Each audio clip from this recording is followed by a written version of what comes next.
Jednom davno, pokraj velike šume, u skromnoj kući, živeo je siromašan drvoseča sa ženom i 2 dece. Dečak se zvao Ivica, a devojčica Marica. Pošto su rano ostali bez majke, drvoseča je odlučio da se ponovo oženi, želeći da deca osete ljubav i sigurnost doma. Imali su tek malo hrane, a kada je zemlju pogodila strašna glad, drvoseča nije mogao da im obezbedi ni najosnovnije. Uzdisao je i govorio ženi. Šta će biti s nama? Kako ćemo prehraniti jadnu decu kad ni za sebe više ništa nemamo? Znaš šta, mužu? Sutra ćemo rano ujutro odvesti decu u šumu, tamo gde je najgušća. Zapalit ćemo im vatru i dati svakome još komadić hleba. Onda ćemo otići svojim poslom i ostaviti ih same. Oni neće znati put do kuće, pa ćemo ih se rešiti. Ne, ženo, neću to učiniti. Kako bih imao srca ostaviti svoju decu samu u šumi? Ubrzo bi došle divlje zveri i rastrgle ih. Budalo jedna! Ovako ćemo svo 4 umreti od gladi, a na kraju pronaći će ih neki dobri ljudi koji će brinuti o njima i sa kojima će biti mnogo srećniji nego ovde u ovoj nemaštini. Maćeha mu nije davala mira sve dok nije pristao. Ipak mi je žao moje jadne dece. Hajde, nemoj da si tako mek. To je za njihovo dobro. Ni njihove 2 dece nije moglo zaspati od gladi, pa su čuli što je maćeha govorila njihovom ocu. Marica je gorko zaplakala i rekla Ivici. S nama je gotovo. Tiho, Marice. Nemoj se žalostiti, već ću nešto smisliti. Kad su muž i žena zaspali, Ivica se nečujno podiže, ogrnu kaputić i iskrade se napolje kroz prozor, a napolju je mesec jasno sijao. Ivica se sagne i skupi toliko kamenčića koliko ih je stalo u džep njegovog kaputa. Zatim se vrati u kuću i reče Marici. Ništa se ne boj, mila sestrice, i samo mirno spavaj. I legne ponovo u krevet. Kad je dan počeo svitati, došla je maćeha i počela buditi decu. Ustajte, lenštinje, idemo u šumu po drva! Zatim je svakome dala komadić hleba i rekla. Evo vam da imate nešto za jelo, ali nemojte to odmah pojesti jer ništa više nećete dobiti. Zatim svi zajedno krenuše u šumu. Nakon što su neko vreme tako išli, zaustavi se Ivica i pogleda prema kući. I činio je tako opet i opet. Otac mu reče. Ivice, zašto se osvrćeš i zašto zaostaješ? Radije pazi kuda hodaš.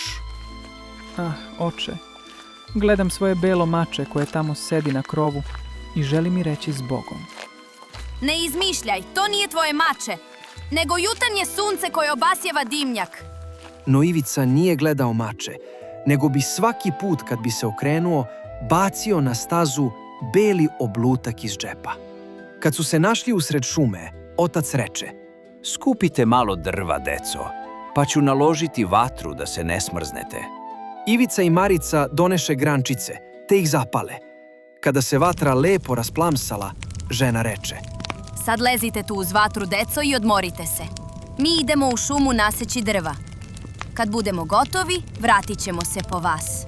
Ivica i Marica su sedeli uz vatru. I kad je došlo podne, pojeli su svako svoj komadić hleba. A kako su stalno čuli udarce sekire, verovali su da je njihov otac u blizini. No to zapravo nije bila sekira, nego grana, koju je njihov otac zavezao za šuplje stablo, a vetar je njome udarao.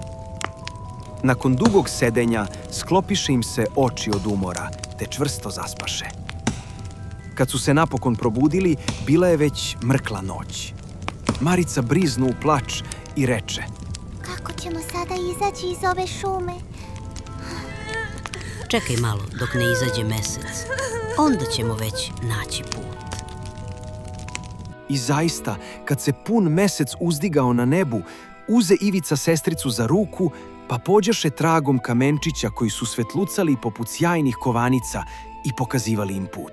Išli su celu noć i u zoru ponovo stigli pred kuću svog oca. Pokucali su na vrata, a kad je žena otvorila i videla da su to Ivica i Marica, reče im: Zločesta deco, gde ste do sada? Toliko ste dugo spavali u šumi da smo pomislili kako se uopće ne želite vratiti kući. No otac se istinski razveselio. Jemu je bilo teško pri srcu što ih je tako same ostavio u šumi. Nije mnogo vremena prošlo i opet je zavladala nužda i nestašica, te su deca čula kako maćeha govori ocu. Opet smo sve potrošili. Imamo još pola hleba i nakon toga pesmi je kraj. Moramo se rešiti dece. Odvešćemo ih dublje u šumu da ne mogu više iz nje naći put kući. Inače nam nema spasa. Čoveku beše teško oko srca. Govorio je: Bolje bi mi bilo da i posljednji zalogaj hleba podelim sa svojom decom. ali žena nije slušala što je on govorio, nego ga je korila i prebacivala mu. No ko započne kakav posao, mora ga privesti kraju, pa je otac, popustivši prvi put, morao popustiti i sada.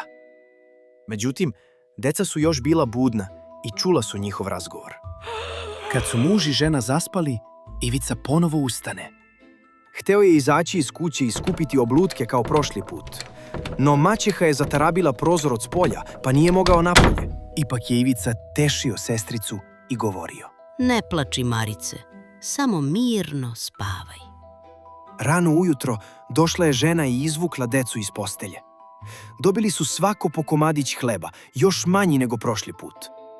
Idući kroz šumu, Ivica je drobio svoj hleb u džepu, te se često zaustavljao i bacao mrvice na zemlju.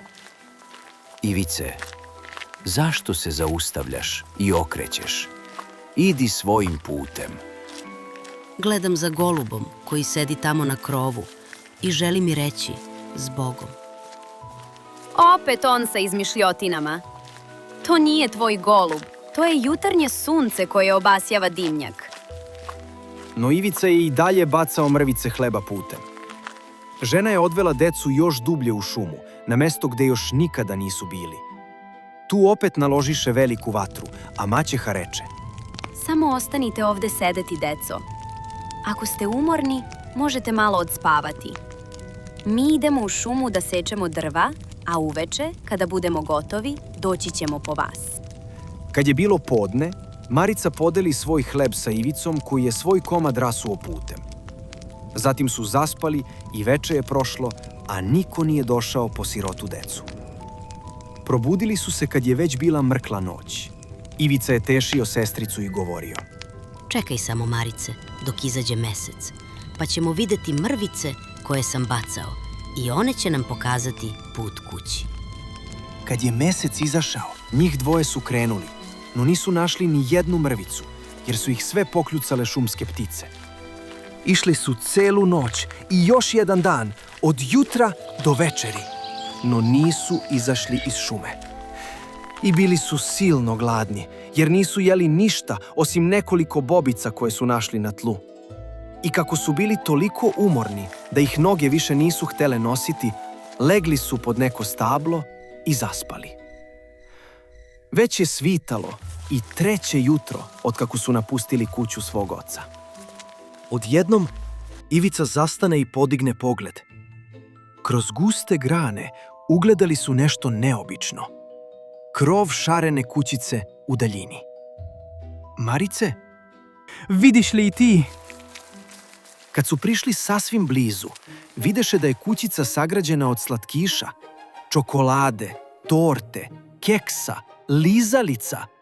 Marice, sada ćemo se poslužiti i jednom se konačno pošteno najesti. Ivica podiže ruke i odlomi komadić krova da proba kakav mu je ukus, a Marica je stala uz prozor i počela ga grickati.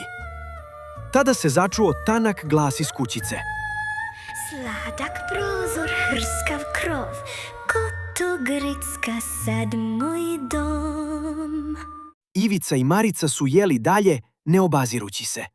No tada se odjednom otvoriše vrata, kroz njih je, oslanjajući se na štap, izašla neka prastara žena.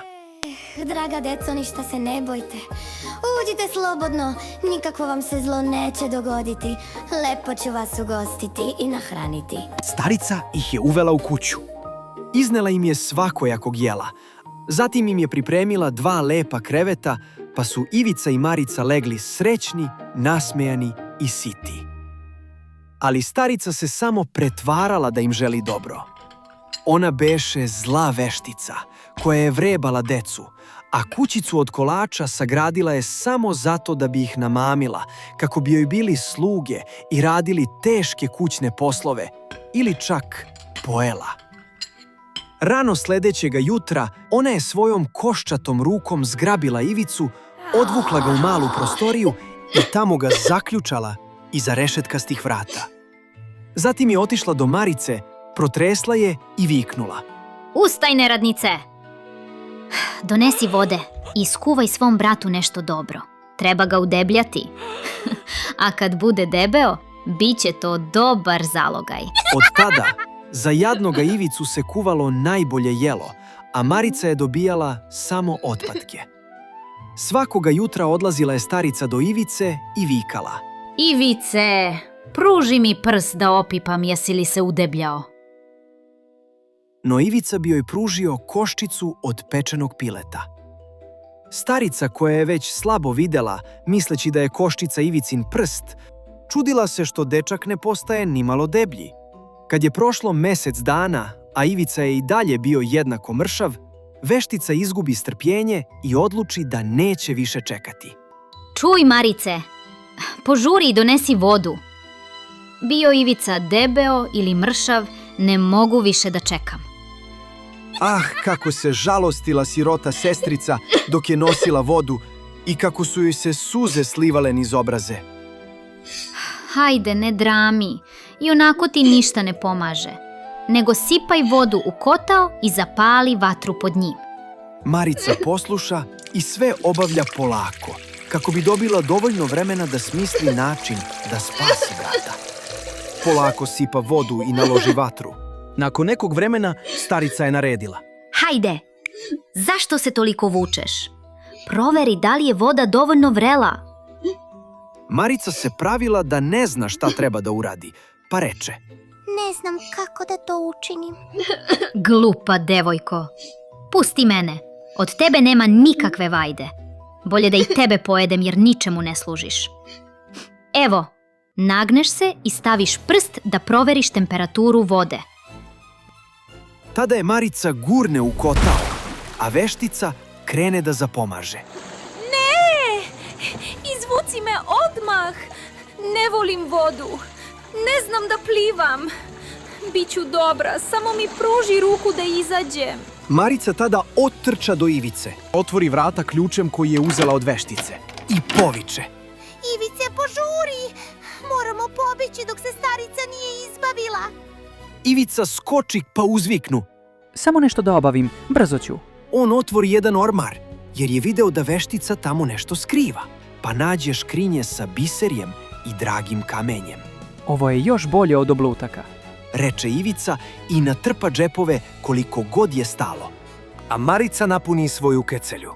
A sada idemo da što pre izađemo iz veštičine šume. Trčali su brzo koliko ih noge nose, a kada su odmakli dovoljno daleko, kako su se samo veselili. Pali su jedno drugome oko vrata, skakali i grlili se. Nakon nekoliko sati hoda stigoše do široke reke. Ne možemo preći. Ne vidim ni mosta ni gaza. Ali tamo pliva bela patka. Ako je zamolim, preneće nas preko vode. To je dobra životinja i učinila. I kad su sretno stigli na drugu obalu, još su malo hodali i šuma im se počne činiti sve poznatijom. A onda napokon izdaleka ugledaše svog oca koji je nesrećan lutao po šumi i tražio ih. Deco moja, gde ste? Tata! Tata! Potrčali su i bacili se ocu oko vrata. Deco moja mila. Otkad je decu ostavio u šumi, zlu maćehu je oterao iz kuće i taj nesretni čovek nije osetio ni trenutak radosti. Zajedno su otišli svojoj kući.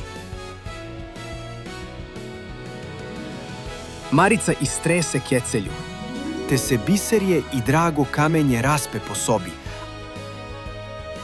a Ivica iz džepa izvadi pregršt dragulja. Time je svim brigama došao kraj, pa su dalje zajedno živeli u veselju i radosti. I ništa na svetu više nije moglo da ih rastavi.